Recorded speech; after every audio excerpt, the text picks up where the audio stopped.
अपनी पत्नी ते माण है। सतगुरां ने सारियां दी गिनती की अज दे शब्द के अंदर भी आ जिन्हां दी तू गिनती कर रहा है। कोई कह रहा भी मैनू अपनी पत्नी ते माण है, पत्नी कह रही पति ते माण है, पति पत्नी कह रहा सानू बच्चियां ते माण है, सानू रिश्तेदारां ते माण है। कि इन्हां दे विचों तू जाणदा है तेरा कोई मित्र होवेगा? कल्ला गुरु अर्जन साहिब ने नहीं। ਜਦੋਂ ਆਪਾਂ ਬਾਬਾ ਕਬੀਰ ਸਾਹਿਬ ਦੇ ਸ਼ਬਦ ਪੜ੍ਹਦੇ ਹਾਂ ਨਾ, ਤੇ ਕਬੀਰ ਸਾਹਿਬ ਨੇ ਤੇ ਇੱਥੋਂ ਤੱਕ ਇਹ ਗੱਲ ਕਹੀ, ਕਹਿੰਦੇ ਵੀ ਜਿਵੇਂ ਇੱਕ ਡੱਗੀ ਵਾਲਾ ਪਿੰਡਾਂ ਦੇ ਵਿੱਚ ਗਲੀਆਂ ਦੇ ਵਿੱਚ ਸਮਾਨ ਵੇਚਦਾ ਹੈ ਨਾ, ਮੈਂ ਵੀ ਇਸੇ ਤਰ੍ਹਾਂ ਡੱਗਾ ਢੋਲ ਜਿਹੜਾ ਸੀ ਉਹ ਆਪਣੇ ਗਲ ਦੇ ਵਿੱਚ ਪਾ ਕੇ ਉਹਨੂੰ ਗਲੀ ਗਲੀ ਮਹੱਲੇ ਮਹੱਲੇ ਡੱਗੇ ਨੂੰ ਵਜਾਇਆ ਤੇ ਆਵਾਜ਼ ਦਿੱਤੀ। ਉਹ ਆਵਾਜ਼ ਕਿਹੜੀ ਸੀ? ਕਹਿਣ ਲੱਗੇ ਕਬੀਰ ਸਭ ਜਗ ਹਉ ਫਿਰਿਓ ਮਾਂਦੁਲ ਕੰਧ ਚੜਾਏ, ਕੋਈ ਕਾਹੂ ਕੋ ਨਹੀਂ ਸਭ ਦੇਖੀ ਠੋਕ ਬਜਾਏ। ਮਾਂਦੁਲ ਕਹਿੰਦੀ ਹੈ ਢੋਲ ਨੂੰ ਤੇ ਕੰਧ ਕਹਿੰਦੀ ਹੈ ਕੰਧੇ ਨੂੰ, ਮੋਢੇ ਨੂੰ। ਇਹ ਨਹੀਂ ਕਹਿੰਦੇ ਇੱਕ ਪਿੰਡ ਦੇ ਵਿੱਚ ਜਾਂ ਇੱਕ ਨਗਰ ਦੇ ਵਿੱਚ, ਕਹਿੰਦੇ ਕਬੀਰ ਸਭ ਜਗ ਹਉ ਫਿਰਿਓ, ਸਾਰੇ ਜਗਤ ਦੇ ਵਿੱਚ ਮੈਂ ਦੇਖਿਆ। ਕੱਲਾ ਇਵੇਂ ਫਿਰ ਕੇ ਨਹੀਂ ਦੇਖਿਆ, ਆਪਣੇ ਮੋਢੇ 'ਤੇ ਢੋਲ ਪਾ ਕੇ ਡੱਗਾ ਲਾ ਕੇ ਆਵਾਜ਼ ਦਿੱਤੀ ਵੀ ਦੁਨੀਆ ਦੇ ਲੋਕੋ, ਕੋਈ ਕਹਿੰਦਾ ਸਾਡੇ ਪਰਿਵਾਰ ਦੇ 50 ਜੀ ਹੈ, ਕੋਈ ਕਹਿੰਦਾ ਸਾਡੇ ਰਿਸ਼ਤੇਦਾਰ ਪਾ ਕੇ 200 ਜੀ ਬਣ ਜਾਂਦਾ ਏ। ਆ ਜਿਹੜਾ ਤੇ ਤੁਸੀਂ ਮਾਣ ਪਏ ਕਰਦੇ ਜੇ ਸਾਡਾ ਪਰਿਵਾਰ ਬੜਾ ਵੱਡਾ ਹੈ, ਸਾਡਾ ਪਿਆਰ ਬੜਾ ਹੈ, ਸਾਡਾ ਇਤਫਾਕ ਬੜਾ ਹੈ, ਕਿ ਇਹਨਾਂ ਦੇ ਵਿੱਚੋਂ ਅੰਤ ਵੇਲੇ ਸਮੇਂ ਦੇ ਵਿੱਚ ਕੋਈ ਵੀ ਤੁਹਾਡੀ ਮਦਦ ਕਰੇਗਾ, ਕੋਈ ਸਹਾਇਤਾ ਕਰੇਗਾ? ਤੁਹਾਡੀ ਜਗ੍ਹਾ 'ਤੇ ਮਰਨ ਵਾਸਤੇ ਕੋਈ ਤਿਆਰ ਹੋਵੇਗਾ? ਮੌਤ ਆਈ ਹੋਵੇ ਤੇ ਕੋਈ ਤੁਹਾਡੀ ਜਗ੍ਹਾ 'ਤੇ ਮਰਨ ਵਾਸਤੇ ਤਿਆਰ ਹੈ?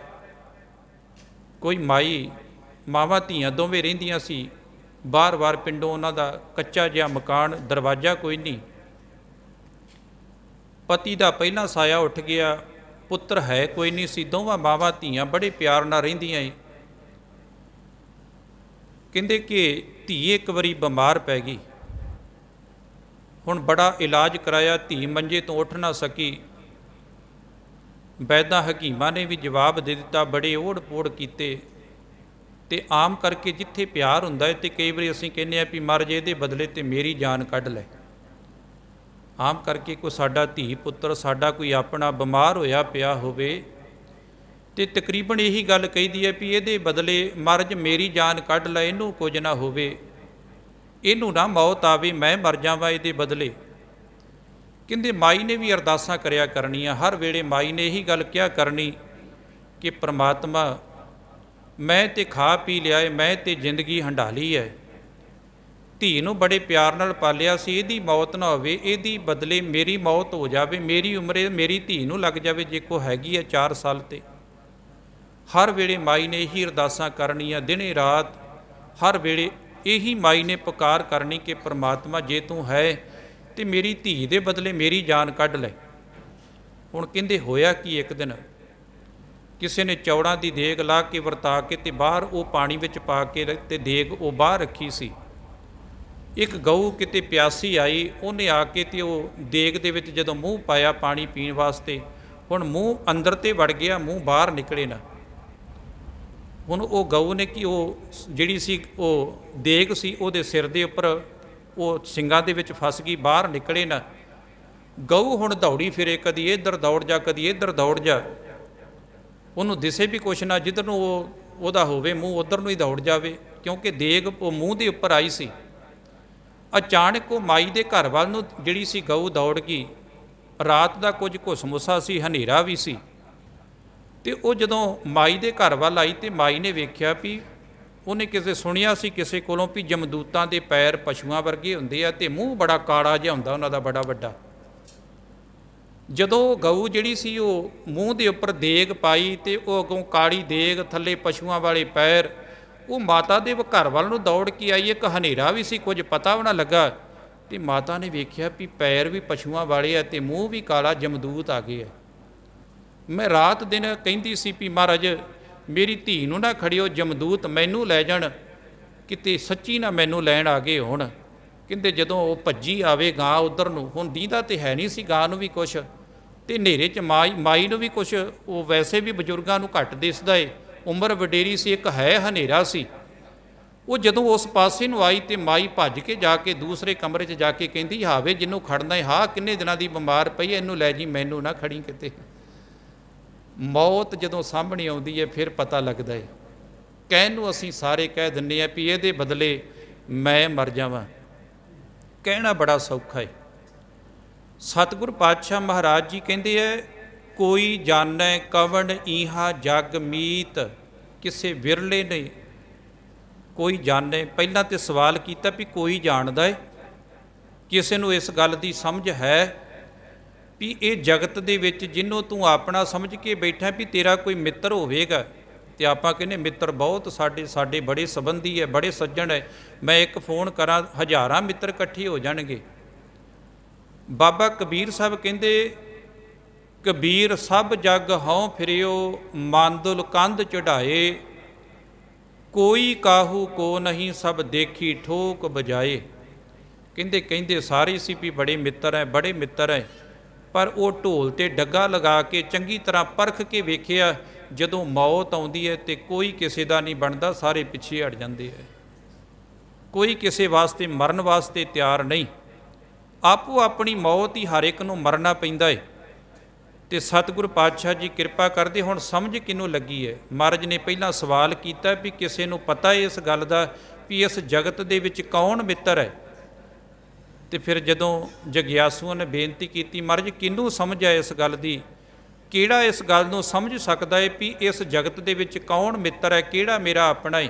ਤੇ ਹਜੂਰ ਕਹਿੰਦੇ, ਜਿਸ ਹੋਏ ਕਿਰਪਾਲ ਸੋਈ ਬਿਦ ਬੂਝੈ, ਤਾਂ ਕਿ ਨਿਰਮਲ ਰੀਤ। ਜਿਹਦੇ ਉੱਪਰ ਪ੍ਰਭੂ ਪਰਮਾਤਮਾ ਕਿਰਪਾ ਕੀਤੀ, ਉਹਨੂੰ ਇਸ ਗੱਲ ਦੀ ਸਮਝ ਪੈ ਗਈ। ਨਹੀਂ ਤੇ ਦੁਨੀਆ ਦੇ ਵਿੱਚ ਬੜੇ ਮਿੱਤਰ ਬਣਾਏ ਸੀ, ਬੜੇ ਸੱਜਣ ਬਣਾਏ ਸੀ। ਤੇ ਭਗਤ ਕਬੀਰ ਸਾਹਿਬ ਦਾ ਇੱਕ ਹੋਰ ਬੜਾ ਪਿਆਰਾ ਸ਼ਬਦ ਹੈ, ਕਹਿੰਦੇ ਮਿੱਤਰ ਘਨੇਰੇ ਕਰ ਥੱਕੀ, ਮੇਰਾ ਦੁੱਖ ਕਾਟੈ ਕੋਏ।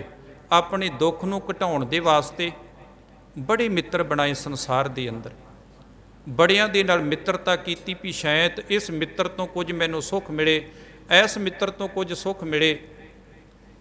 ਬਾਬਾ ਕਬੀਰ ਸਾਹਿਬ ਕਹਿੰਦੇ, ਮਿੱਤਰ ਘਨੇਰੇ ਕਰ ਥੱਕੀ, ਮੇਰਾ ਦੁੱਖ ਕਾਟੇ ਕੋਏ, ਮਿਲ ਪ੍ਰੀਤਮ ਦੁੱਖ ਕਟਿਆ, ਸ਼ਬਦ ਮਿਲਾਵਾ ਹੋਏ। ਪਰ ਕਹਿੰਦੇ ਜਦੋਂ ਗੁਰੂ ਦੇ ਸ਼ਬਦ ਦੇ ਦੁਆਰਾ ਉਸ ਪਿਆਰੇ ਪ੍ਰੀਤਮ ਪ੍ਰਭੂ ਦੇ ਨਾਲ ਮਿਲਾਪ ਹੋਇਆ, ਪਤਾ ਲੱਗਾ ਦੁਨੀਆ ਦੇ ਮਿੱਤਰ ਸਾਰੇ ਕੇਵਲ ਝੂਠੇ ਖਾਣ ਪੀਣ ਦੇ ਮਿੱਤਰ ਹੈ। ਜਿੰਨੀ ਦੇਰ ਤੱਕ ਖਾਣ ਪੀਣ ਨੂੰ ਮਿਲਦਾ ਜਾਵੇ ਸਾਰੇ ਮਿੱਤਰ ਉਸ ਤੋਂ ਬਾਅਦ ਤੁਹਾਡੇ ਦੁਸ਼ਮਣ ਹੈ। ਕਹਿੰਦੇ ਬਸ ਸ਼ਬਦ ਦੇ ਦੁਆਰਾ ਰੱਬ ਦੇ ਨਾਲ ਪਰਮਾਤਮਾ ਦੇ ਨਾਲ ਮਿਲਾਪ ਹੋ ਗਿਆ ਤੇ ਸਮਝ ਪੈ ਗਈ ਅਸਲ ਵਿੱਚ ਮਿੱਤਰ ਤੇ ਉਹੀ ਹੈ। ਸਾਹਿਬ ਜੀ ਕਿਰਪਾ ਕਰਦੇ ਆ, ਜਿਸ ਹੋਏ ਕਿਰਪਾਲ ਸੋਈ ਬਿਦ ਬੂਝੇ, ਤਾਂ ਕਿ ਨਿਰਮਲ ਰੀਤ। ਉਹਦੀ ਜੀਵਨ ਜੁਗਤ ਨਿਰਮਲ ਹੋ ਗਈ, ਪਵਿੱਤਰ ਹੋ ਗਈ, ਜਿਹਨੂੰ ਸਮਝ ਪੈ ਗਈ ਵੀ ਦੁਨੀਆ ਦੇ ਵਿੱਚ ਜਿੰਨੇ ਵੀ ਸੱਜਣ ਮਿੱਤਰ ਹੈ ਕੋਈ ਮੇਰਾ ਨਹੀਂ। ਹੁਣ ਹਜੂਰ ਨੇ ਗਿਣਤੀ ਵੀ ਕੀਤੀ ਹੈ। ਫਿਰ ਇੱਥੇ ਇਹ ਨਹੀਂ ਕਿ ਉਹਨਾਂ ਨੇ ਇੰਨਾ ਗੱਲ ਕਹਿ ਕੇ ਛੱਡ ਦਿੱਤੀ, ਹਰ ਇੱਕ ਜੀ ਦੀ ਉਹਨਾਂ ਨੇ ਗਿਣਤੀ ਕੀਤੀ। ਰਹਾਉ ਦਾ ਵਿਸ਼ਰਾਮ ਦੇ ਕੇ ਸਾਹਿਬ ਕਹਿੰਦੇ, ਮਾਤ ਪਿਤਾ ਬਣਤਾ ਸੁਤ ਬੰਧਪ, ਇਸ਼ਟ ਮੀਤ ਅਰ ਭਾਈ।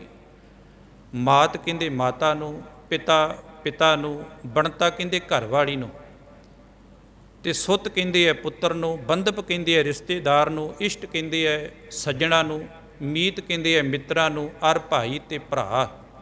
ਹਜੂਰ ਨੇ ਸਾਰਿਆਂ ਦੀ ਗਿਣਤੀ ਕੀਤੀ। ਕਹਿੰਦੇ ਮਾਤਾ ਪਿਤਾ, ਘਰ ਵਾਲੀ, ਪੁੱਤਰ, ਰਿਸ਼ਤੇਦਾਰ, ਪਿਆਰੇ ਮਿੱਤਰ ਤੇ ਭਰਾ, ਇਹ ਜਿੰਨੇ ਵੀ ਸੀ, ਪੂਰਬ ਜਨਮ ਕੇ ਮਿਲੇ ਸੰਜੋਗੀ, ਅੰਤ ਹੈ ਕੋ ਨਾ ਸਹਾਈ।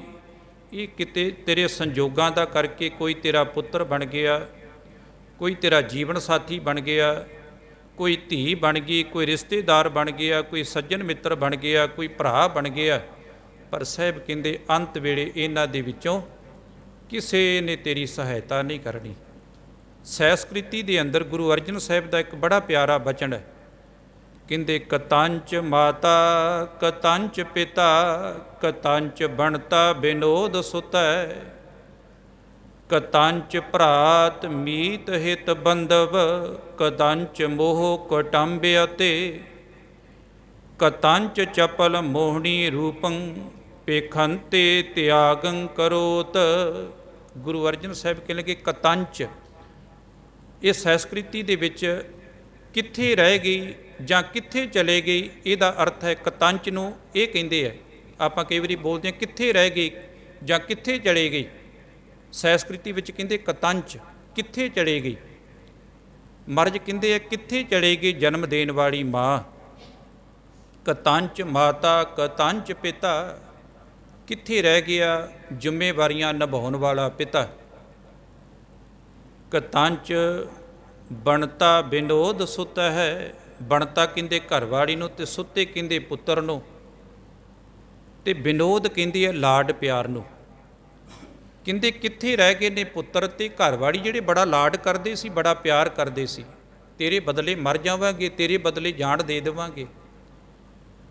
ਕਿੱਥੇ ਰਹਿ ਗਈ ਜਨਮ ਦੇਣ ਵਾਲੀ ਮਾਂ। ਯਾਦ ਰੱਖਿਓ ਸਭ ਤੋਂ ਪਹਿਲਾਂ ਹਜ਼ੂਰ ਨੇ ਗੱਲ ਮਾਂ ਦੀ ਕੀਤੀ, ਜਿੱਥੇ ਵੀ ਕੀਤੀ ਹੈ। ਮਾਂ ਦਾ ਤੇ ਬੱਚੇ ਦਾ ਬੜਾ ਗੂੜਾ ਰਿਸ਼ਤਾ ਹੈ। ਮਾਂ ਨੇ ਆਪਣੀ ਜਵਾਨੀ ਘੋਲ ਕੇ ਦੁੱਧ ਦੇ ਰੂਪ ਦੇ ਵਿੱਚ ਬੱਚੇ ਨੂੰ ਦਿੱਤੀ ਹੈ। ਗੰਦਗੀ ਤੇ ਆਪ ਪੈ ਕੇ ਸਾਰੀ ਰਾਤ ਤੇ ਬੱਚੇ ਨੂੰ ਸੁੱਕੀ ਜਗ੍ਹਾ ਤੇ ਪਾਇਆ ਹੈ। ਬੱਚੇ ਦਾ ਹਰ ਦੁੱਖ ਸੁੱਖ ਮਾਂ ਨੇ ਆਪਣੇ ਤਨ ਤੇ ਹੰਢਾਇਆ। ਮੇਰੇ ਪੁੱਤ ਨੂੰ ਤੱਤੀ ਵਾਹ ਨਾ ਲੱਗੇ। ਮਾਂ ਆਪਣਾ ਇਲਾਜ ਨਹੀਂ ਕਰਾਉਂਦੀ, ਆਪਣੇ ਪੁੱਤ ਦਾ ਇਲਾਜ ਕਰਾਉਂਦੀ ਹੈ। ਮਾਂ ਆਪਣੀਆਂ ਸਹੂਲਤਾਂ ਦਾ ਤਿਆਗ ਕਰਕੇ ਬੱਚੇ ਦੀ ਖੁਸ਼ੀ ਚਾਹੁੰਦੀ ਹੈ। ਪਰ ਹਜ਼ੂਰ ਕਹਿੰਦੇ ਮੌਤ ਏਡੀ ਕੁ ਬਲਵਾਨ ਹੈ, ਜਿਸ ਦਿਨ ਮੌਤ ਆਈ ਮਾਂ ਕੇਵਲ ਹੱਥ ਮਲਦੀ ਰਹਿ ਗਈ, ਦੁਹੱਥੜੇ ਮਾਰਦੀ ਰਹਿ ਗਈ। ਉਹ ਮਾਂ ਜਿਹੜਾ ਗਿੱਲਾ ਤੇ ਸੁੱਕੇ ਦਾ ਫਰਕ ਜਾਣਦੀ ਸੀ, ਜਿਹੜੀ ਮਾਂ ਨੇ ਦੁੱਖ ਸੁੱਖ ਆਪਣੇ ਤਨ ਤੇ ਹੰਢਾਇਆ, ਜਿਹੜੀ ਮਾਂ ਗੰਦਗੀ ਸਾਫ਼ ਕਰਦੀ ਰਹੀ, ਅੱਜ ਉਹ ਮਾਂ ਕੇਵਲ ਹੱਥ ਮਲਦੀ ਰਹਿ ਗਈ। ਮੌਤ ਉਹਦੇ ਹੱਥਾਂ ਦੇ ਵਿੱਚੋਂ ਬੱਚੇ ਨੂੰ ਖੋਹ ਕੇ ਲੈ ਗਈ। ਉਹ ਮਾਂ ਵੀ ਉਸ ਬੱਚੇ ਨੂੰ ਬਚਾ ਨਹੀਂ ਸਕੀ। ਸਭ ਤੋਂ ਪਹਿਲਾਂ ਹਜ਼ੂਰ ਨੇ ਮਾਂ ਦੀ ਗੱਲ ਕੀਤੀ ਹੈ ਵੀ ਮਾਂ ਵੀ ਬੱਚੇ ਨੂੰ ਨਹੀਂ ਬਚਾ ਸਕਦੀ, ਕੇਵਲ ਰੋ ਸਕਦੀ ਹੈ, ਦੁਹੱਥੜੇ ਮਾਰ ਸਕਦੀ ਹੈ। ਫਿਰ ਹਜ਼ੂਰ ਨੇ ਗੱਲ ਕੀਤੀ ਪਿਤਾ ਦੀ। ਪਿਓ ਨੇ ਬੜੀਆਂ ਜ਼ਿੰਮੇਵਾਰੀਆਂ ਨਿਭਾਈਆਂ, ਪਰ ਜਿਸ ਦਿਨ ਮੌਤ ਆਈ ਉਹ ਵੀ ਕੇਵਲ ਬਾਹਰ ਦੀਆਂ ਜ਼ਿੰਮੇਵਾਰੀਆਂ ਨਿਭਾ ਸਕਿਆ, ਇਹ ਮੌਤ ਤੋਂ ਉਹ ਵੀ ਬਚਾ ਨਹੀਂ ਸਕਿਆ। ਫਿਰ ਹਜ਼ੂਰ ਕਹਿੰਦੇ ਘਰਵਾਲੀ ਤੇ ਪੁੱਤਰ ਨੇ ਬੜਾ ਲਾਡ ਪਿਆਰ ਕੀਤਾ, ਪਰ ਉਹ ਵੀ ਕੇਵਲ ਲਾਡ ਪਿਆਰ ਹੀ ਕਰ ਸਕੇ, ਇੱਥੋਂ ਤੱਕ ਹੀ ਸੀਮਤ ਸੀ। ਜਦੋਂ ਮੌਤ ਆਈ ਉਹਨਾਂ ਨੇ ਵੀ ਸਾਥ ਛੱਡ ਦਿੱਤਾ। ਕਤੰਚ ਭਰਾਤ ਮੀਤ ਹਿਤ ਬੰਧਪ, ਕਤੰਚ ਮੋਹ ਕਟੰਬਿ ਅਤੇ।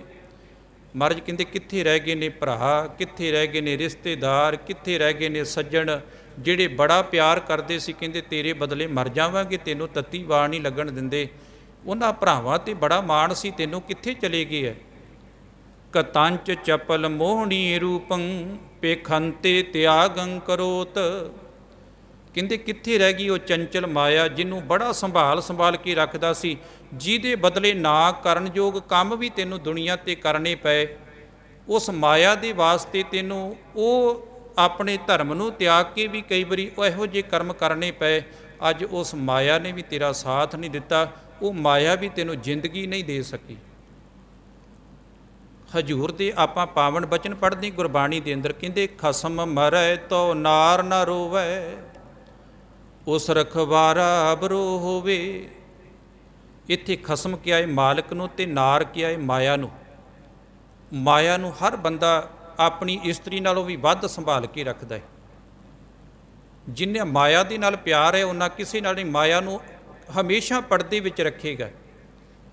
ਪਰ ਹਜ਼ੂਰ ਕਹਿੰਦੇ ਜਿਸ ਦਿਨ ਖਸਮ ਇਹਨੂੰ ਮਾਇਆ ਨੂੰ ਸੰਭਾਲਣ ਵਾਲਾ ਮਰ ਗਿਆ, ਕਦੀ ਮਾਇਆ ਨੂੰ ਰੋਂਦਿਆਂ ਨਹੀਂ ਵੇਖਿਆ ਕਿਸੇ ਨੇ।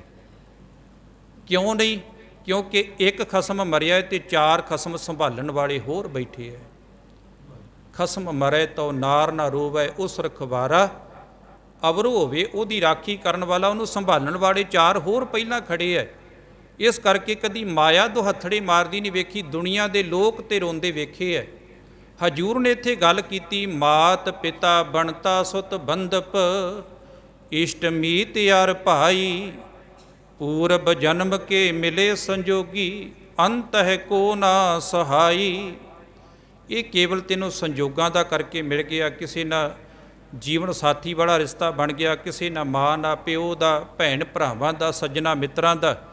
ਪਰ ਭਲਿਆ ਯਾਦ ਰੱਖੀ, ਇਹਨਾਂ ਦੇ ਮੋਹ ਦੇ ਵਿੱਚ ਫਸ ਨਾ ਜਾਵੀਂ, ਕਿਉਂਕਿ ਇਹਨਾਂ ਦੇ ਵਿੱਚੋਂ ਅੰਤ ਵੇਲੇ ਕਿਸੇ ਨੇ ਤੇਰੀ ਮਦਦ ਨਹੀਂ ਕਰਨੀ, ਕਿਸੇ ਨੇ ਅੰਤ ਵੇਲੇ ਤੇਰਾ ਸਾਥ ਨਹੀਂ ਗਾ ਦੇਣਾ। ਫਿਰ ਹਜ਼ੂਰ ਨੇ ਗੱਲ ਕੀਤੀ ਅੱਗੇ, ਜੋ ਜੀਵਨ ਦੇ ਵਿੱਚ ਕਮਾਇਆ ਸੀ।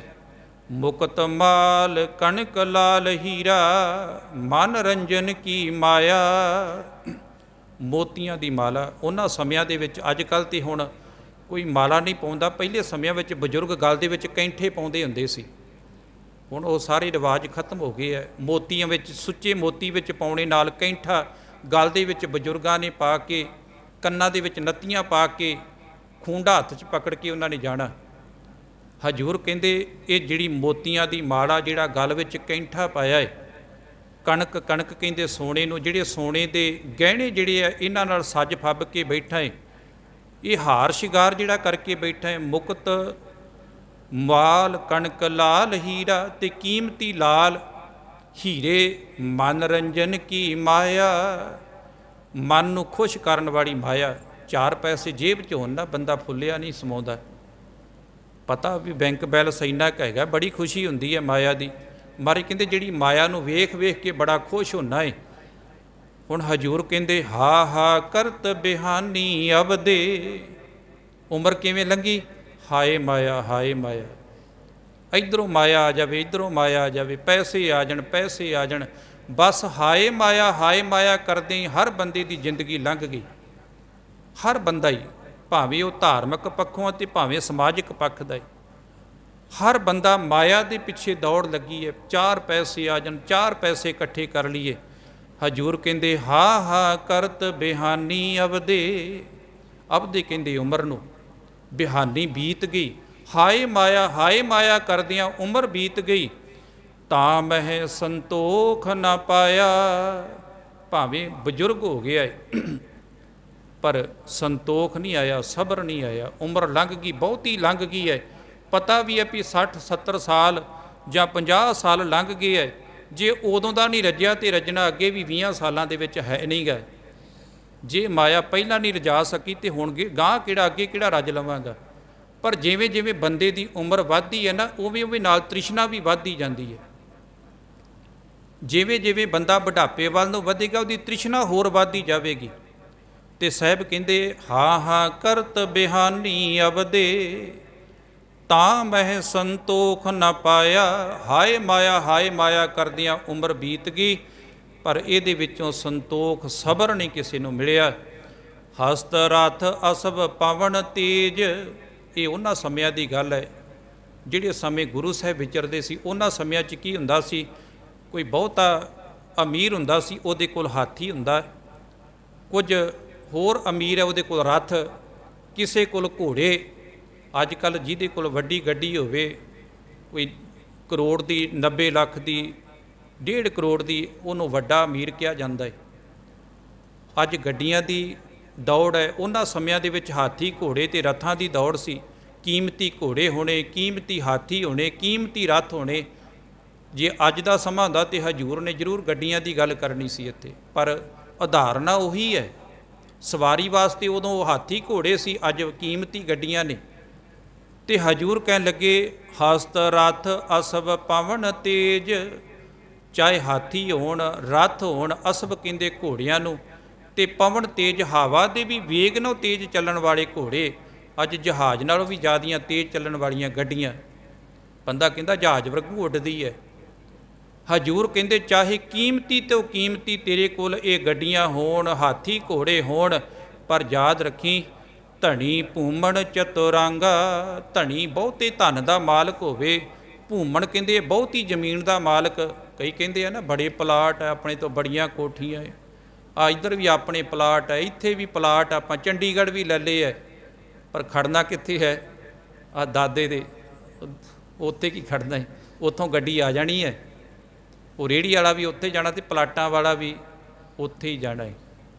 ਇਹ ਥੋੜ੍ਹਾ ਕਹਿਣਾ ਘਰਦਿਆਂ ਨੇ ਵੀ ਇਹ ਤਾਂ ਬੜਾ ਕੀਮਤੀ ਪਲਾਟ ਲਿਆ ਸੀ ਕਿ ਆਪਾਂ ਪਲਾਟ ਇੱਕ 'ਚ ਸੰਸਕਾਰ ਕਰ ਦਈਏ, ਜਾਂ ਇਹਨੇ 2 ਕਰੋੜ ਬਾਪੂ ਨੇ ਕੋਠੀ ਤੇ ਲਾਇਆ, ਇੱਕ ਡਰਾਇੰਗ ਰੂਮ 'ਚ ਫੂਕ ਦਈਏ। ਮਤਲਬ ਵੀ ਕੋਈ ਨਹੀਂ। ਭਾਵੇਂ ਜਿੰਨੀ ਮਰਜ਼ੀ ਜ਼ਮੀਨ ਦਾ ਮਾਲਕ ਹੋਵੇ। ਤੇ ਹਜੂਰ ਕਹਿੰਦੇ ਹੈ ਧਣੀ ਭੂਮਣ ਚਤੁਰਾਂਗਾ, ਬਹੁਤ ਧਨ ਦਾ ਮਾਲਕ, ਬਹੁਤ ਜ਼ਮੀਨ ਦਾ ਮਾਲਕ ਤੇ ਚਤੁਰਾਂਗਾ ਹੁੰਦਾ 4 ਤਰ੍ਹਾਂ ਦੀ ਫੌਜ ਦਾ ਮਾਲਕ। ਇੱਕ ਹਾਥੀ ਪੈਦਲ ਫੌਜ, ਹਾਥੀਆਂ ਤੇ ਫੌਜ, ਘੋੜਿਆਂ ਤੇ ਫੌਜ ਤੇ ਰਥਾਂ ਤੇ ਫੌਜ, 4 ਤਰ੍ਹਾਂ ਦੀ ਫੌਜ। ਜਿਵੇਂ ਅੱਜ ਕੱਲ੍ਹ ਜਿਵੇਂ ਪੈਦਲ ਵੀ ਫੌਜ ਹੈ, ਟੈਂਕਾਂ ਦੀ ਫੌਜ ਹੈ, ਜਹਾਜ਼ਾਂ ਦੀ ਫੌਜ ਹੈ, ਇਸੇ ਤਰ੍ਹਾਂ ਸਮੁੰਦਰੀ ਫੌਜ ਹੈ।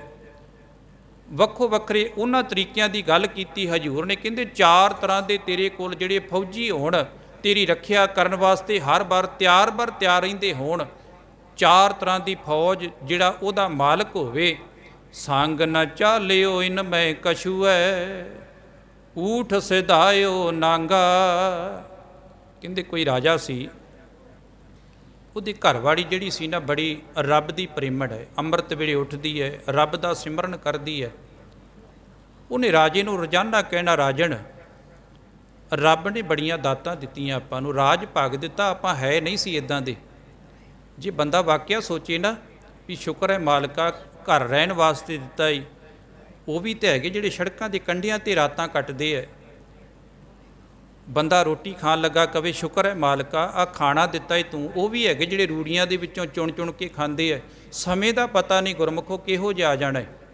ਹਜੂਰ ਨੇ ਗੁਰਬਾਣੀ ਦੇ ਅੰਦਰ ਪ੍ਰਮਾਣ ਦਿੱਤੇ ਹੈ।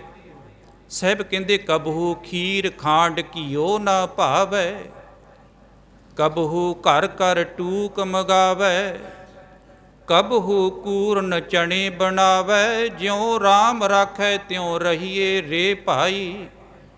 ਕਹਿੰਦੇ ਇਹੋ ਜਿਹੇ ਬੰਦੇ ਵੇਖੇ ਹੈ ਭਗਤ ਜੀ, ਕਹਿੰਦੇ ਵੀ ਉਹਨਾਂ ਦੇ ਕੋਲ 36 ਤਰ੍ਹਾਂ ਦੇ ਪਦਾਰਥ, ਖੀਰ ਖੰਡ ਘਿਓ, ਉਹਨਾਂ ਦੇ ਨੌਕਰ ਲੈ ਕੇ ਆਉਂਦੇ ਹੈ, ਥਾੜੀ ਵਗਾ ਕੇ ਮਾਰਦੇ ਹੈ।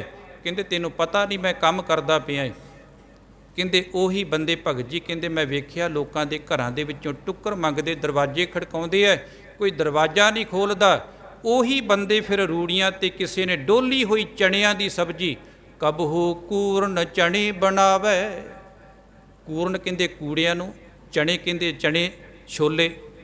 ਕਹਿੰਦੇ ਕਿਸੇ ਨੇ ਬਈ ਸਬਜ਼ੀ ਚਣਿਆਂ ਦੀ ਜਿਹੜੀ ਰੂੜੀ ਦੇ ਉੱਪਰ ਡੋਲੀ ਹੈ ਕੂੜੇ ਦੇ ਵਿੱਚ, ਉਹਦੇ ਵਿੱਚੋਂ ਫੜ ਕੇ ਉਹਨੂੰ ਸਾਫ਼ ਕਰਕੇ ਮੂੰਹ ਦੇ ਵਿੱਚ ਖਾਂਦੇ ਮੈਂ ਦੇਖੇ ਹੈ। ਇਸ ਕਰਕੇ ਰੱਬ ਦੇ ਰੰਗਾਂ ਤੋਂ ਡਰ, ਉਹਦਾ ਸ਼ੁਕਰਾਨਾ ਕਰ। ਰਾਣੀ ਨੇ ਕਹਿਣਾ ਆਪਾਂ ਹੈ ਨਹੀਂ ਸੀ ਇੱਦਾਂ ਦੇ, ਰੱਬ ਨੇ ਰਾਜ ਭਾਗ ਦਿੱਤਾ, ਕਦੀ ਰੱਬ ਦਾ ਸ਼ੁਕਰਾਨਾ ਕਰਿਆ ਕਰ। ਰਾਜੇ ਨੇ ਕਹਿਣਾ ਮੈਨੂੰ ਸਵੇਰੇ ਜ਼ਰੂਰ ਉਠਾਵੀਂ, ਮੈਂ ਸਵੇਰੇ ਉੱਠ ਕੇ ਰੱਬ ਦਾ ਨਾਂ ਲਵਾਂਗਾ।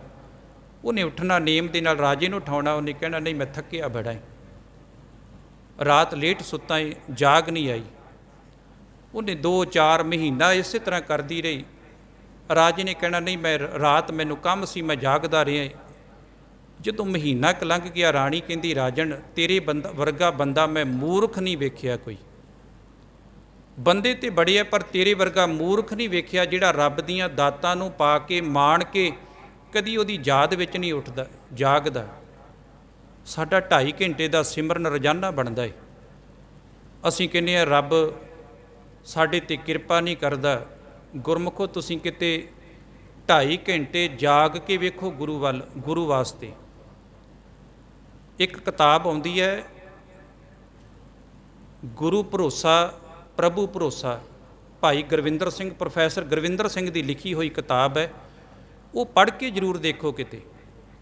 ਉਹਦੇ ਵਿੱਚ ਉਹਨਾਂ ਨੇ ਉਹਨਾਂ ਲੋਕਾਂ ਦੀਆਂ ਉਦਾਹਰਨਾਂ ਦਿੱਤੀਆਂ ਜਿਹੜੇ ਕੈਂਸਰ ਤੱਕ ਤੇ ਜਿਹੜੀਆਂ ਐਸੀਆਂ ਭਿਆਨਕ ਬਿਮਾਰੀਆਂ ਵਾਲੇ ਸੀ ਜਿਹਦਾ ਇਲਾਜ ਹੀ ਕੋਈ ਨਹੀਂ ਦੁਨੀਆ ਦੇ ਵਿੱਚ, ਉਹ ਬੰਦੇ ਗੁਰੂ ਦੀ ਕਿਰਪਾ ਨਾਲ ਠੀਕ ਹੋਏ ਹੈ। ਗੁਰੂ ਦੀ ਕਿਰਪਾ ਵਰਤਦੀ ਹੈ।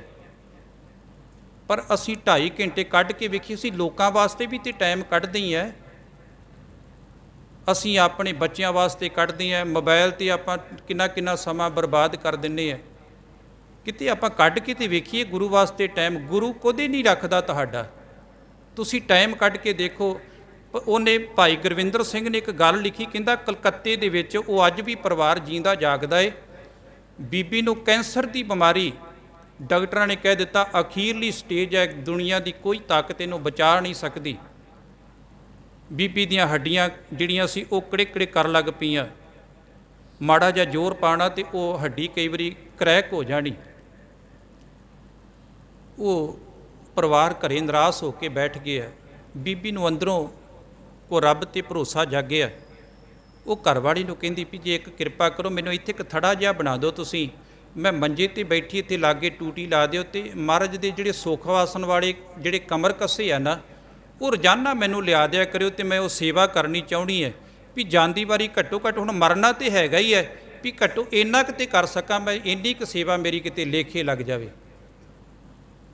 ਜਿਹੜੇ ਕਹਿੰਦੇ ਰੱਬ ਹੈ ਨਹੀਂ, ਉਹ ਇਹਨਾਂ ਗੱਲਾਂ ਨੂੰ ਜ਼ਰੂਰ ਸੁਣਿਓ ਤੇ ਧਿਆਨ ਦਿਓ।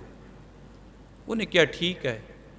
ਉਹਨਾਂ ਲਿਆ ਦੇਣਾ, ਘਰ ਵਾਲੇ ਨੇ ਨਾਲ ਸਾਥ ਦੇਣਾ, ਉਹਦੇ ਲਾਗੇ ਰੱਖ ਦੇਣਾ, ਉਹਨੇ ਸਿੱਝੀ ਸਿੱਝੇ ਵਿਚਾਰੀ ਨੇ ਮੜ ਕੇ ਧੋ ਦੇਣੇ। ਕਹਿੰਦੇ ਨਾਲ ਉਹਨੇ ਮੂਲ ਮੰਤਰ ਦਾ ਪਾਠ ਕਰਨਾ। ਉਹਨਾਂ ਭਾਈ ਨੂੰ, ਗੁਰਦੁਆਰੇ ਵਾਲੇ ਨੂੰ ਬੁਲਾਇਆ ਕਿ ਮੈਨੂੰ ਜਪਜੀ ਸਾਹਿਬ ਦਾ ਪਾਠ ਸਿਖਾ ਦੇ। ਉਹਨੇ ਜਪਜੀ ਸਾਹਿਬ ਦਾ ਪਾਠ ਬੀਬੀ ਨੂੰ ਕੰਠ ਕਰਾ ਦਿੱਤਾ ਥੋੜ੍ਹੇ ਜਿਹੇ ਦਿਨਾਂ ਦੇ ਵਿੱਚ। ਉਹਨੇ ਜਪਜੀ ਸਾਹਿਬ ਦਾ ਪਾਠ ਦਿਨੇ ਰਾਤ ਪੜ੍ਹਦੀ ਰਹਿਣਾ, ਤੇ ਉਹ ਕਮਰ ਕੱਸੇ ਜਿਹੜੇ ਸੀ ਮਹਾਰਾਜ ਦੇ ਰੋਜ਼ਾਨਾ ਉਹ ਧੋਣੇ। ਕਹਿੰਦੇ ਮਹੀਨੇ ਕੁ ਬਾਅਦ ਬੀਬੀ ਦੇ ਫੇਸ ਦੇ ਉੱਪਰ ਜਿਹੜਾ ਸੀ ਉਹ ਗਲੋ ਆਉਣੀ ਸ਼ੁਰੂ ਹੋ ਗਈ, ਸਰੀਰ ਜਿਹੜਾ ਸੀ ਉਹ ਅੱਗੇ ਨੂੰ ਜਿਵੇਂ ਤੰਦਰੁਸਤ ਹੋਣਾ ਸ਼ੁਰੂ ਹੋ ਗਿਆ। ਅੱਜ ਹੋਰ 6 ਮਹੀਨਿਆਂ ਦੇ ਵਿੱਚ ਬੀਬੀ ਦਾ ਸਰੀਰ ਦਾ ਕਾਫੀ ਫਰਕ ਪੈ ਗਿਆ। ਜਿਹੜਾ ਡਾਕਟਰ ਨੇ ਕਿਹਾ ਸੀ ਵੀ ਮਹੀਨੇ ਦੇ ਵਿੱਚ ਇਹਦੀ ਮੌਤ ਹੈ, 6 ਮਹੀਨਿਆਂ ਦੇ ਵਿੱਚ ਬੀਬੀ ਅੱਗੇ ਨਾਲੋਂ ਦੁੱਗਣੀ ਹੋ ਗਈ। ਉਹਨਾਂ ਨੂੰ ਗੁਰੂ ਦੀ ਕਿਰਪਾ ਜਿਹੜੀ ਸੀ ਨਜ਼ਰ ਪੈਣੀ ਸ਼ੁਰੂ ਹੋ ਗਈ, ਪਰ ਉਹਨਾਂ ਨੇ ਰੱਬ ਦੇ ਸ਼ੁਕਰਾਨੇ ਵਿੱਚ ਲੱਗੇ ਰਹਿਣਾ। ਜਦੋਂ ਪੂਰੇ 8 ਮਹੀਨੇ ਹੋ ਗਏ, ਤੇ ਉਸ ਦਿਨ ਗੁਰੂ ਨਾਨਕ ਸਾਹਿਬ ਸੱਚੇ ਪਾਤਸ਼ਾਹ ਦੇ ਸੁਪਨੇ ਦੇ ਵਿੱਚ ਉਹ ਬੀਬੀ ਦੇ ਨਾਲ ਬਚਨ ਬਲਾਸ ਹੁੰਦੇ ਆ ਵੀ ਹੁਣ ਆਪਣੀਆਂ ਰਿਪੋਰਟਾਂ ਕਰਾ, ਤੇਰੇ ਤੇ ਕਿਰਪਾ ਹੋ ਗਈ ਹੈ। ਉਸ ਬੀਬੀ ਨੇ ਜਦੋਂ ਆਪਣੇ ਘਰ ਵਾਲੇ ਨਾਲ ਗੱਲ ਕੀਤੀ, ਉਹ ਗੁਰੂ ਘਰ ਅਰਦਾਸ ਬੇਨਤੀ ਕਰਕੇ ਜਦੋਂ ਗਏ, ਰਿਪੋਰਟਾਂ ਕਰਾਈਆਂ, ਤੇ ਉਹ ਬੀਬੀ ਬਿਲਕੁਲ ਠੀਕ ਤੰਦਰੁਸਤ। ਇਹ ਕੈਂਸਰ ਦਾ ਕਿਤੇ ਮਾਸਾ ਜਿੰਨਾ ਵੀ ਨਾਂ ਨਹੀਂ, ਜਿਹਨੂੰ ਡਾਕਟਰਾਂ ਨੇ ਕਿਹਾ ਸੀ ਵੀ ਆਖੀਰਲੀ ਸਟੇਜ ਹੈ, ਤੇ ਇੱਥੇ ਕੋਈ ਬਚਾ ਨਹੀਂ, ਦੁਨੀਆ ਦੀ ਕੋਈ ਤਾਕਤ ਨਹੀਂ ਬਚਾ ਸਕਦੀ। ਗੁਰੂ ਸਾਹਿਬ ਨੇ ਪ੍ਰਤੱਖ ਕਰਕੇ ਬਚਾਈ। ਹੁਣ ਇਹ ਰਾਜੇ ਦੀ ਰਾਣੀ ਕਹਿੰਦੀ ਵੀ ਤੇਰੇ ਵਰਗਾ ਮੂਰਖ ਬੰਦਾ ਮੈਂ ਨਹੀਂ ਵੇਖਿਆ। ਰਾਜੇ ਨੇ, ਹੁਣ ਕੰਨਾਂ ਦੇ ਕੱਚੇ ਹੁੰਦੇ ਵੱਡੇ ਲੋਕ, ਉਹਨੇ ਸੋਚਿਆ ਵੀ ਇਹਨੇ ਮੈਨੂੰ ਮੂਰਖ ਕਿਹਾ, ਇਹਦੇ ਵਿੱਚ ਗੱਲ ਕੋਈ ਹੈਗੀ ਹੈ। ਉਹਨੇ ਆਪਣੇ ਰਾਜ ਭਾਗ ਵਿੱਚ ਢੰਡੋਰਾ ਦਿੱਤਾ, ਸਾਰੇ ਮੂਰਖ ਇਕੱਠੇ ਕਰ ਲਏ। ਮੂਰਖ ਇਕੱਠੇ ਕਰਕੇ ਉਹਨਾਂ ਨੂੰ ਕਹਿੰਦਾ ਵੀ ਤੁਹਾਡੇ ਵਿੱਚ ਜਿਹੜਾ ਸਭ ਤੋਂ ਵੱਡਾ ਮੂਰਖ ਹੈ, ਉਹਨਾਂ ਨੇ ਉਹ ਕੋਈ ਦੇਖਿਆ ਪਰਖ ਕੇ, ਜਿਹੜਾ ਸਭ ਤੋਂ ਵੱਡਾ ਮੂਰਖ ਸੀ, ਉਹਨੂੰ ਇੱਕ ਸੋਨੇ ਦੀ ਸੜੀ ਦਿੱਤੀ। ਕਹਿੰਦਾ ਜਿਹੜਾ ਤੇਰੇ ਤੋਂ ਵੱਡਾ ਮੂਰਖ ਹੋਇਆ ਤੇ ਇਹ ਉਹਨੂੰ ਦੇ ਦੇਵੀਂ। ਉਹ ਕਹਿੰਦਾ ਠੀਕ ਹੈ। ਚਲੇ ਗਏ ਵਾਪਸ। ਸਾਲ 2 ਸਾਲ ਲੰਘ ਗਏ, ਰਾਜਾ ਬਿਮਾਰ ਪੈ ਗਿਆ, ਮੰਜੇ ਤੇ ਪੈ ਗਿਆ। ਹਕੀਮਾਂ ਨੇ ਜਵਾਬ ਦੇ ਦਿੱਤਾ, ਮੌਤ ਸਾਹਮਣੇ ਦਿਖਾੜੀ ਦੇਣ ਲੱਗੀ। ਇੱਕ ਦਿਨ ਅਚਾਨਕ ਚੇਤਾ ਆ ਗਿਆ ਵੀ ਇੱਕ ਮੂਰਖ ਨੂੰ ਸੋਨੇ ਦੀ ਛੜੀ ਦਿੱਤੀ ਸੀ। ਵਜ਼ੀਰਾਂ ਨੂੰ ਕਿਹਾ ਵਹੀ ਖਾਤੇ ਵਿੱਚ ਉਹਦਾ ਨਾਂ ਪੜੋ, ਕਿੱਥੋਂ ਦੇ ਰਹਿਣ ਵਾਲਾ, ਜਾਓ ਉਹਨੂੰ ਬੁਲਾ ਕੇ ਲੈ ਕੇ ਆਓ। ਉਹਨੂੰ ਬੁਲਾਇਆ ਗਿਆ। ਰਾਜਾ ਕਹਿੰਦਾ ਵੀ ਤੇਰੇ ਤੋਂ ਵੱਡਾ ਕੋਈ ਮੂਰਖ ਮਿਲਿਆ, ਮੈਂ ਚਾਹੁੰਦਾ ਮੈਨੂੰ ਜੀਂਦੇ ਜੀਂਦੇ ਦੱਸ ਦਵੇਂ, ਕਿਉਂਕਿ ਮੈਂ ਹੁਣ ਜਾ ਰਿਹਾ। ਉਹ ਕਹਿੰਦਾ ਕਿੱਥੇ ਜਾ ਰਹੇ? ਕਹਿੰਦਾ ਜਿੱਥੇ ਸਾਰਿਆਂ ਨੇ ਮਰਨ ਤੋਂ ਬਾਅਦ ਜਾਣਾ ਹੈ। ਕਹਿੰਦਾ ਰਾਜਨ, ਕੋਈ ਰਾਣੀ ਨਾਲ ਜਾਵੇਗੀ, ਜਾਂ ਕੋਈ ਤੁਹਾਡਾ ਵਜ਼ੀਰ ਨਾਲ ਜਾਵੇਗਾ, ਜਾਂ ਕੋਈ ਤੁਹਾਡਾ ਕੋਈ ਹੋਰ ਚੇਲਾ ਬਾਲਕਾ ਨਾਲ ਜਾਵੇਗਾ, ਕੋਈ ਸਿਪਾਹੀ ਨਾਲ ਜਾਵੇਗਾ? ਕਹਿੰਦਾ ਨਹੀਂ, ਇਹਨਾਂ ਵਿੱਚੋਂ ਕਿਸੇ ਨੇ ਨਾਲ ਨਹੀਂ ਜਾਣਾ। ਕਹਿੰਦਾ ਫਿਰ ਆ ਮਾਇਆ ਤੇ ਥੋੜ੍ਹੀ ਬਹੁਤੀ ਨਾਲ ਖੜੋਗੇ ਤੁਸੀਂ, ਆ ਕੀਮਤੀ ਗਹਿਣੇ ਤੁਸੀਂ ਪਾਏ ਆਏ ਤੇ ਤੁਹਾਡੇ ਨਾਲ ਜਾਣਗੇ? ਕਹਿੰਦਾ ਨਹੀਂ ਮੂਰਖਾ, ਅਸਲ ਵਿੱਚ ਇਹ ਵੀ ਸਾਰਾ ਕੁਝ ਇੱਥੇ ਸੜ ਕੇ ਸਵਾਹ ਹੋ ਜਾਣਾ ਹੈ, ਮੇਰਾ ਸਰੀਰ ਵੀ ਨਾਲ ਨਹੀਂ ਜਾਣਾ। ਕਹਿੰਦਾ ਫਿਰ ਬਾਦਸ਼ਾਹ ਆ ਛੜੀ ਤੁਸੀਂ ਲਓ, ਤੁਹਾਡੇ ਤੋਂ ਵੱਡਾ ਮੂਰਖ ਦੁਨੀਆ ਤੇ ਕੋਈ ਨਹੀਂ ਹੋ ਸਕਦਾ, ਜਿਹਨੂੰ ਪਤਾ ਹੈ ਫੌਜਾਂ ਨਾਲ ਨਹੀਂ ਜਾਣੀਆਂ, ਮਾਇਆ ਨਾਲ ਨਹੀਂ ਜਾਣੀ, ਹੀਰੇ ਮੋਤੀ ਨਾਲ ਨਹੀਂ ਜਾਣੇ, ਫਿਰ ਵੀ ਲੋਕਾਂ ਦੇ ਉੱਪਰ ਇਸ ਤਰ੍ਹਾਂ ਤਸੱਦਦ ਕਰਕੇ ਇਕੱਠੇ ਕਰਦੇ ਰਹੋ, ਪਾਪ ਕਰਦਾ ਰਹੋ, ਤੂੰ ਕੋਈ ਚੰਗਾ ਕੰਮ ਨਹੀਂ ਕੀਤਾ, ਤੇਰੇ ਤੋਂ ਵੱਡਾ ਮੂਰਖ ਕੋਈ ਨਹੀਂ ਹੋ ਸਕਦਾ। ਪਤਾ ਸਾਨੂੰ ਸਾਰਿਆਂ ਨੂੰ ਹੀ ਹੈ ਵੀ ਮੌਤ ਇੱਕ ਦਿਨ ਆਉਣੀ ਹੈ। ਬਾਬਾ ਬੁੱਲੇ ਸ਼ਾਹ ਕਹਿੰਦੇ ਉੱਠ ਜਾਗ ਖੁਰਾੜੇ ਮਾਰ ਨਹੀਂ। ਕਹਿੰਦੇ ਸੌਣ ਵਾਲਿਆ ਥੋੜ੍ਹਾ ਜਿਹਾ ਧਿਆਨ ਦੇ, ਬੜੇ ਘੁਰਾੜੇ ਮਰਦਾ, ਬੜਾ ਗੂੜੀ ਨੀਂਦ ਸੌਣਾ ਏ। ਕਹਿੰਦਾ ਜਾਗ ਨਹੀਂ ਆਉਂਦੀ। ਕਹਿੰਦੇ ਉੱਠ ਜਾਗ ਖੁਰਾੜੇ ਮਾਰ ਨਹੀਂ, ਇਹ ਸੌਣ ਤੇਰੇ ਦਰਕਾਰ ਨਹੀਂ। ਇੱਕ ਦਿਨ ਐਸਾ ਆਣਾ ਏ, ਜਾਏ ਕਬਰ ਅੰਧਾਰੀ ਪਾਣਾ ਏ, ਤੇਰਾ ਗੋਸ਼ਤ ਕੀੜਿਆਂ ਖਾਣਾ ਏ। ਉੱਠ ਜਾਗ ਘੁਰਾੜੇ ਮਾਰ ਨਹੀਂ। ਮੁਸਲਮਾਨ ਸੀ ਨਾ, ਕਹਿੰਦੇ ਉੱਠ, ਇੱਕ ਦਿਨ ਸੌਣਾ ਏ, ਬੜਾ ਲੰਬਾ ਸੌਣਾ, ਫੇਰ ਨਹੀਂ ਤੈਨੂੰ ਕਿਸੇ ਨੇ ਠਾਉਣਾ, ਕਿਸੇ ਨੇ ਡਿਸਟਰਬ ਨਹੀਂ ਕਰਨਾ, ਜਿੰਨਾ ਮਰਜ਼ੀ ਸੁੱਤਾ ਰਵੀਂ ਤੂੰ, ਤੇਰਾ ਮਾਸ ਕੀੜੇ ਖਾਣਗੇ ਤਾਂ ਵੀ ਤੈਨੂੰ ਜਾਗ ਨਹੀਂ ਆਉਣੀ, ਜਿੰਨਾ ਮਰਜ਼ੀ ਰੱਜ ਕੇ ਸੌਂ ਲਵੀਂ। ਹੁਣ ਉੱਠ, ਹੁਣ ਨਾ ਸੌਂ। ਇਹ ਸੌਣ ਦਾ ਵਕਤ ਨਹੀਂ, ਜਾਗਣ ਦਾ ਵਕਤ ਹੈ।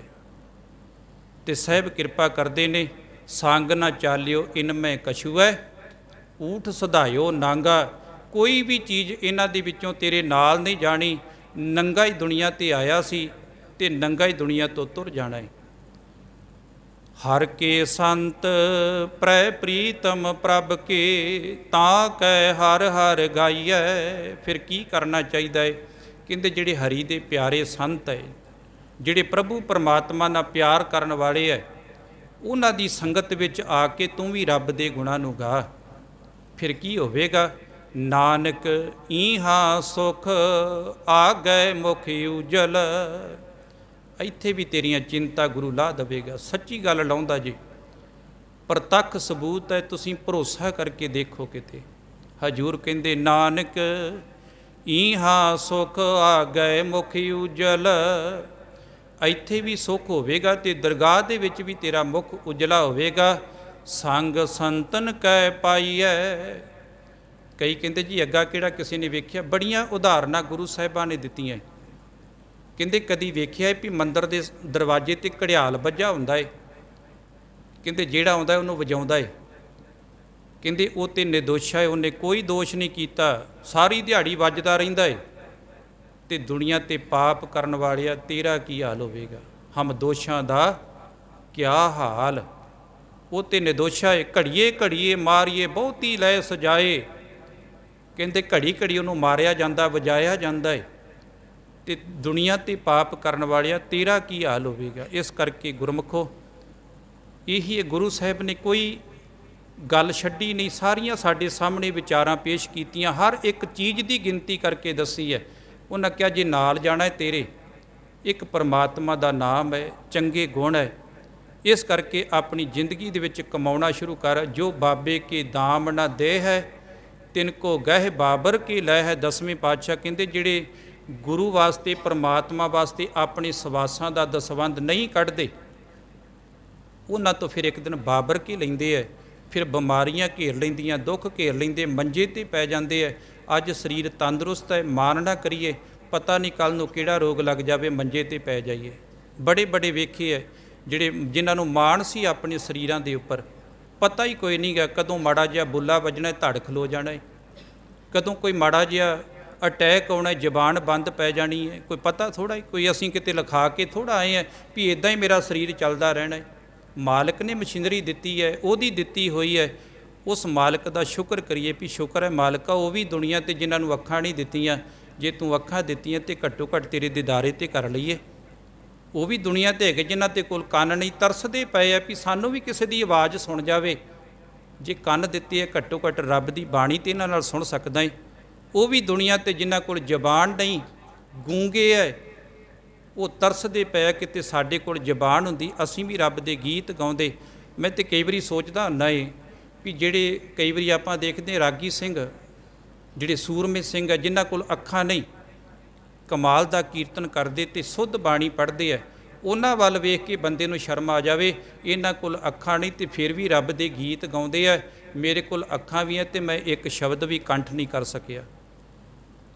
ਸਤਿਗੁਰੂ ਜੀ ਕਿਰਪਾ ਕਰਨ, ਸਭ ਦੀਆਂ ਹਾਜ਼ਰੀਆਂ ਪ੍ਰਵਾਨ ਕਰਨ, ਦਰੋਂ ਕਰੋ ਨਾਮਦਾਨ ਗੁਰਸਿੱਖੀ ਵਾਲੇ ਜੀਵਨ ਬਖਸ਼ਣ, ਜਿਸ ਸਦਕਾ ਇਹ ਲੋਕ ਸੁਖੀਏ ਪਰਲੋਕ ਸੁਹੇਲੇ। ਨਾਨਕ ਹਰ ਪ੍ਰਭ ਆਪੇ ਮੇਲੇ। ਵਾਹਿਗੁਰੂ ਜੀ ਕਾ ਖਾਲਸਾ, ਵਾਹਿਗੁਰੂ ਜੀ ਕੀ ਫਤਿਹ। ਜਿਵੇਂ ਕਿ ਆਪ ਜੀਆਂ ਨੂੰ ਪਤਾ ਹੀ ਹੈ ਕਿ 3 ਤਰੀਕ ਨੂੰ ਸ੍ਰੀ ਗੁਰੂ